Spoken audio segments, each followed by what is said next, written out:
धन धन सतगुरु तेरा ही आसरा। परम पिताजी ने मकान गिरने से पहले ही प्रेमी को बाजू से पकड़कर उठा दिया। सन 1987 में प्रेमी एक रात अपने मकान में खूब गहरी नींद में सो रहा था। बाहर कई घंटों से लगातार वर्षा हो रही थी। उसे इस बात का कोई भी पता नहीं था कि वह तो पूरी बेफिक्री की नींद में सोया हुआ था। अचानक उसे 2-4 जबरदस्त आवाज़ें सुनाई दी। उसका नाम लेकर उसे कोई कुछ कह रहा हो, परंतु प्रेमी ने न तो उन आवाज़ों पर कोई ध्यान दिया तथा न ही उन्हें समझने की कोई कोशिश की। आवाज़ सुनकर भी वह फिर से गहरी नींद में सो गया। उससे थोड़ी देर बाद अचानक उसे हाथों की कठोर पकड़ का एहसास हुआ। कुल मालिक की उस अज्ञात शक्ति से प्रेमी को बाजू से पकड़कर बैठा दिया। इसके साथ ही कड़कती आवाज़ में चेतावनी दी, अरे बेवकूफ़, मकान की छत गिरने वाली है, तुरंत बाहर निकल जा। उस जबरदस्त तेज आवाज़ को सुनकर प्रेमी उसी वक्त चारपाई से उठकर खड़ा हुआ और चारपाई को खींचकर बाहर निकालने लगा।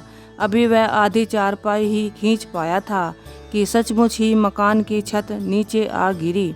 वह भयानक दृश्य देखकर उसने उसी वक्त अपनी आंखें बंद कर ली। थोड़ी देर बाद प्रेमी ने ज्यों ही अपनी आंखें खोली तो उसे परमपिता सा सतनाम सिंह जी महाराज के प्रत्यक्ष दर्शन हुए। पूज्य सतगुरु जी उसके सामने खड़े मुस्कुरा रहे थे। प्रेमी उसी अवस्था में खड़ा अपने प्यारे प्रीतम के दर्शन करता रहा। सच्चे पातशाह जी ने प्रेमी की शंका का निवारण करते हुए अपने पवित्र मुख से फरमाया, भाई हुण ता मन गया ना। जीव यदि अपने सतगुरु पर थोड़ा सा भी विश्वास कर ले, फिर सतगुरु स्वयं ही उसके हर पल साथ हो जाता है। उसे किसी बात का भी फिक्र नहीं रहता।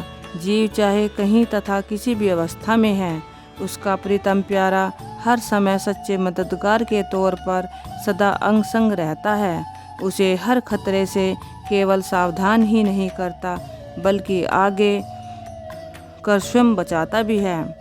जैसे जाहिर है कि प्रेमी को कुल मालिक पूज्य परम पिताजी ने स्वयं बाजू से पकड़कर उठाया, वरना जो हुआ उसका परिणाम सामने ही था। परंतु सर्व सामर्थ परम पिताजी अपने जीव पर कभी भी किसी भी तरह की मुसीबत नहीं आने देते। शहंशाह, जो आप अपनी दया मेहर से उसे टाल देते हैं, सूली को सूल बना देते हैं और अपने जीव को पता तक भी नहीं चलने देते। धन धन सतगुरु तेरा ही आसरा।